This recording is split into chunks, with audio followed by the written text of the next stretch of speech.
Hello everyone, Michael here for Tactica Imperialis with episode 2 of Codex analysis Waaaagh Ghazghkull. This is the second attempt. This was supposed to go up a fair while ago. If you want to see why, basically we hit an audio glitch with the last episode, you can go and look at the channel update from the 23rd of July if you wish to see that. Anyway, that's not important. If you missed the last episode, then make sure to click the link in the description. That will take you to the Orc videos playlist where you can watch that episode and the entirety of the Orcs Codex analysis if there is anything you need to be clarified. So, today we're doing the formations for Waaaagh Ghazghkull. There's 1, 2, 3, 4, 5, 6, 7 of them. And they're all kind of good in their own way. They have unique properties that I think make them usable and sometimes kind of annoying.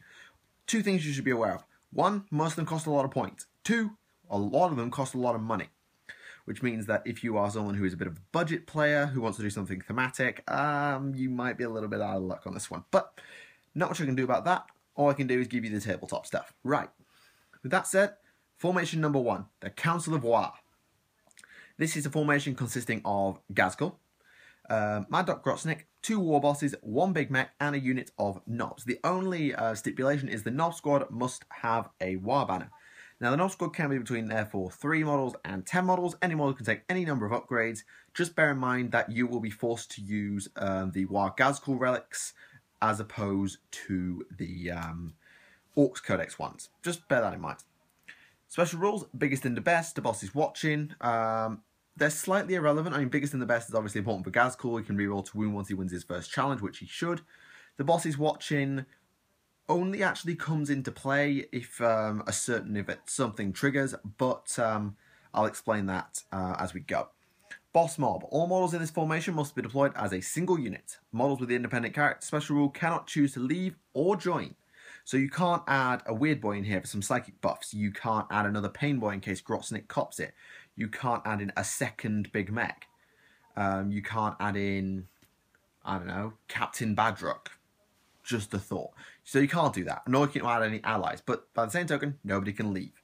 So you can't spread them out either. Banner of the Great Waaagh. Now this is why Bosses Watching doesn't come in all the time. As long as the bearer of the Waaagh banner is still alive, all models in the same unit are fearless and get +1 weapon skill. In addition, all friendly units within 12 inches reroll failed morale and pinning checks. Having banged on about fearless so many times as far as orcs are concerned, yeah, this is important, this is great, and it also means you don't get buggered by the bosses watching. Because of the +2, you squabble on a 2+. And this squad, at minimum size, is 1, 2, 3, 4, 5, 6, 7, 8, 9 guys, and can go up to a size of 10, 11, 12, 13, 15, meaning that it is rare that you're going to have 10 or more guys unless you go full hog on this. So that banner is going to be really, really useful. And while it's alive, everybody around it re-rolling pinning checks anyway, which is great. And the +1 weapon skill is nice. And then Ghazghkull's Lieutenant. The Orc war bosses have +1 weapon skill on their profile, meaning that their weapon skill 6. This stacks with the Waaagh banner because it specifically says add 1 to the weapon skill on their profile. So they become weapon skill 7, which is the same as Ghazghkull will be, which is quite ridiculous. Furthermore, at the start of each battle before deployment, wait 2 rolls on the Waaaagh Ghazghkull Warlord traits table, rerolling duplicates, and apply both results to Ghazghkull as well as his Warlord trait. Basically, you have each war boss gets his own Warlord trait, only they both apply to Ghazghkull instead of to them. To recap the Warlord traits, if you want a quick reminder, we have lost them. Here we go. Ballistic skill 3, meh. Crusader, nice. Mad Boy for Rage, pretty nice. Outflank for this unit. I think Outflank is okay, but I wouldn't keep it per se because you lose the benefits of the banner as such, because you're not in the middle of your army anymore. 1 weapon gets master crafted. This is obviously going to be his power claw in most cases. And Feel No Pain is irrelevant because you have Doc Grotsnik in the unit. So overall, this is just a pretty powerful formation. He also has the profit of the Waaagh Warlord trait from the Codex, from the Orc Codex, which means that everybody gets fearless when he calls his Waaagh. We know about that. And his 2-up invuln is one of his special rules. So yeah, it's a good formation. It is not cheap. I will point that out. So it's what, 225, 390, 450. You're looking at about 600 points minimum to put it on the table. You can obviously go a lot bigger once you start slamming on upgrades, and you should be slamming on upgrades for the Mega Armor and your War Bosses and your Big Mech, for example. Custom Force Field never went amiss. Even at maximum size, this thing still fits in a battle wagon, which is good. It still fits in a battle wagon. Second formation, Ghazghkull's Bully Boys. Right.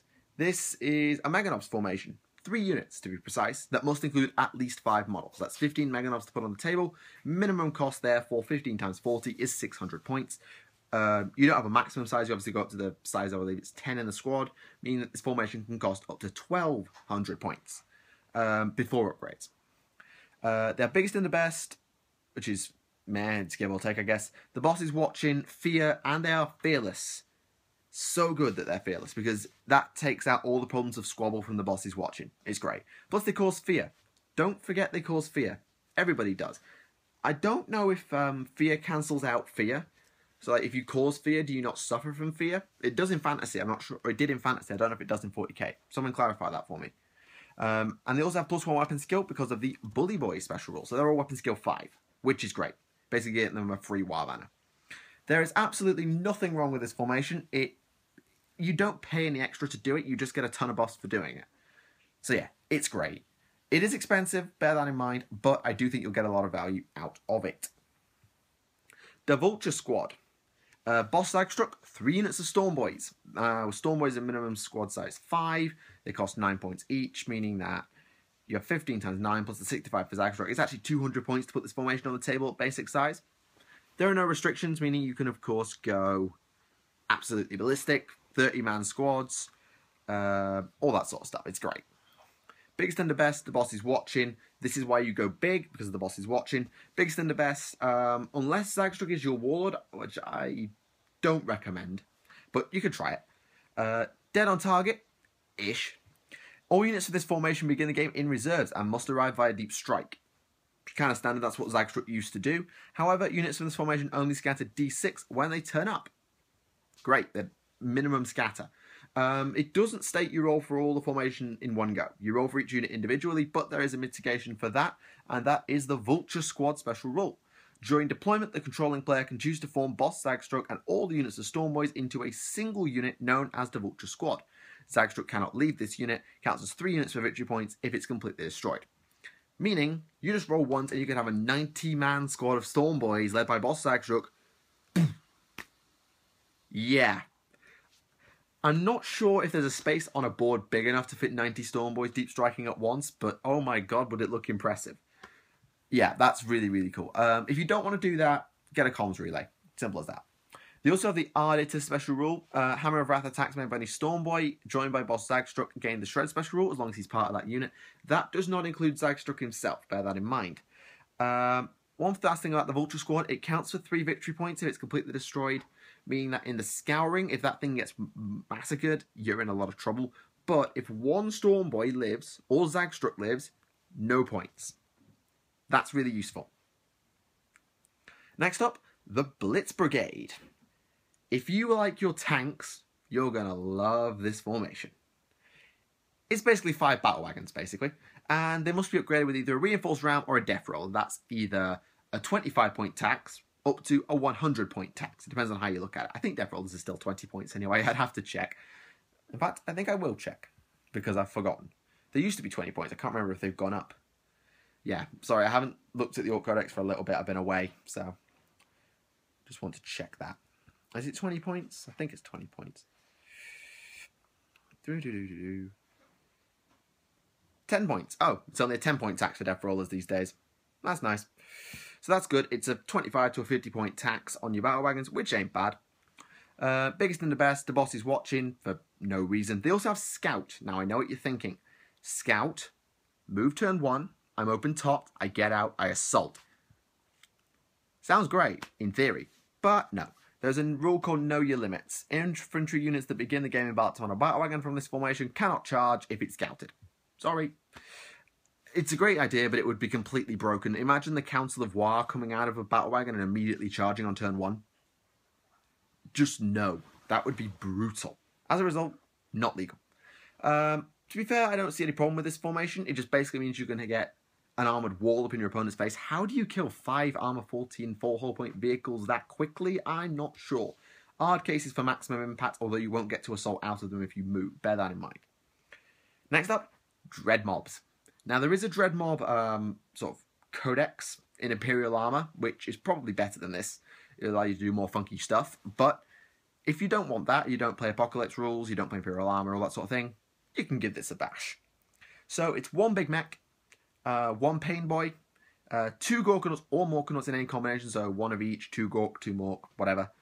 3 Death Dreads, 3 units of Killer Cans that must be at least 3 strong. They can be obviously up to 5 strong. This is a pretty... Oh, units of Killer Cans must include 3 models.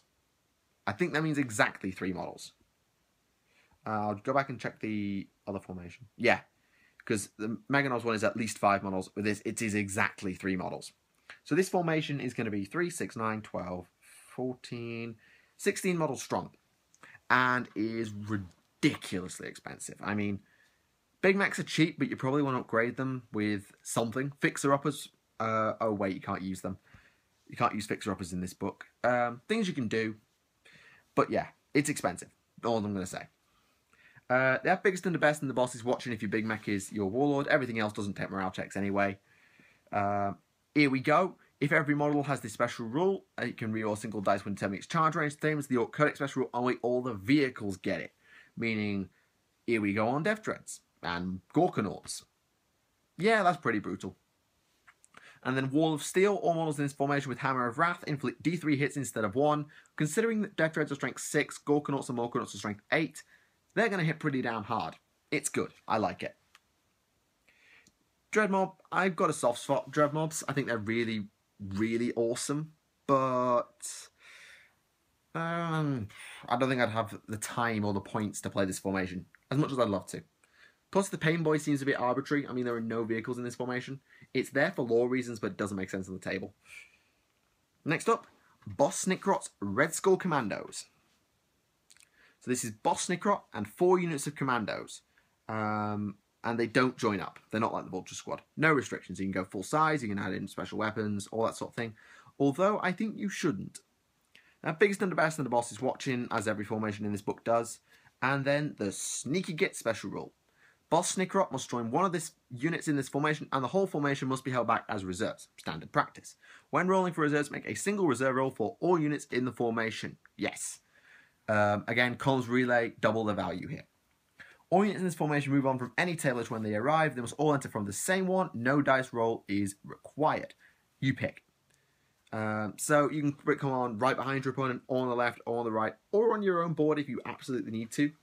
And you don't roll for it. It's really useful like that. Furthermore, on the turn they arrive, whichever turn it is, any unit in this formation that does not shoot can reroll its failed cover saves until the start of their next turn. That's nice. So if you come in sneaky, shush, and then you stay there, maybe just hide in some terrain, you can reroll your cover saves, which is really, really good when you consider the Strike from the Shadow special rule. All units in this formation have their Stealth special rule replaced from the Shrouded special rule on the turn they arrive from reserves until the start of their next turn. Meaning that on the turn you turn up, if you don't shoot, you have a rerollable 5-up save as a cover. Obviously, Flamer's a whole different ballgame, but rerollable 5-up cover on the turn you arrive, you get behind anything. That's a rerollable 3-up cover if you don't shoot, which is brilliant. I know it's tempting to go in right next to units and then drop on burners, but I think you're best off sneaking into cover and then going for the second turn assault with burners and sluggers blazing. That's going to work really well for you. I think that's a really nice formation, and it's reasonably cheap. I mean, minimum size, you're looking at about 270, 280 points. How many points is Snickrot again? I know Commandos are 10 points each, and there's going to be obviously 20 of them. I just can't remember Snickrot. 60 points for Snickrot, 50 points for Commandos. Yeah, 260 points minimum to put it on the table. Obviously, you can go a lot bigger than that. You can upgrade power claws. It's just good. It's a good formation, does a lot of work for you, and it can be done quite cheaply. Finally, the Green Tide. This used to be an Apocalypse formation. It was that awesome. It's an absolute brute. So, it's 1 war boss, can be upgraded however you like, almost, and 10 units of boys. That is at least 100 orcs on the table. Could be 300 if you go full size. Now, the only restriction is the entire formation must fight on foot. No transports and no warbike. Only rules. Anything else goes. You can go heavy armor, you can go shooters, sluggers, power claws, big choppers, mega armor, all that sort of stuff, as long as you don't take transports or bikes. Biggest and the best, the boss is watching. Boss is watching makes no difference because of the Green Tide special rule. All the units and boys and the war boss form a single unit known as the Green Tide. The war boss cannot leave. The Green Tide counts as 11 units for victory points purposes if it is completely destroyed. Meaning it is insanely dangerous to let this thing die in kill point games. So dangerous. Yeah. Also, if it gets wiped out in tactical objectives, maybe their job is no prisoners, maybe, and it eliminates so many units. This counts as 11, meaning they're going to be rolling the maximum every time, which is quite nasty. If the Green Tide ever rolls Breaking Heads or Squabble, any resulting hits are allocated by you. You allocate them. So you pick which units get punched in the face, but they're all one big unit anyway. All I'm going to say is you do have to keep track of different models, meaning you're going to have to play this one WYSIWYG. You can't just say I've got 50 shooters, 50 sluggers, and then put 100 sluggers on the table, because everybody's going to get confused. Either be consistent, make them all the same, or play perfect WYSIWYG. Either works, but just do it. Otherwise, you're going to confuse yourself, you're going to confuse your opponent, and everybody's going to have a really bad time. Next up, Waaagh Horde. Models in the Green Tide gain Hammer of Wrath in any assault phase in which they successfully charge an enemy unit, and the dice roll for their charge range is 10 or more before modifiers. Meaning that's before difficulty range. So if you just roll a natural 10 up, you're golden. Note the unit does not need to move the full distance roll to gain this effect. This means if you are 3 inches away and you know you're going to make it because you're like this close, still roll those dice anyway. And roll again with Here We Go, because you want that 10 up so as you get Hammer of Wrath and you hit even harder. You will be hitting at strength 3 because you're orcs and orcs are strength 3. I've had this argument before. If you want to go on that, it's in the orc playlist.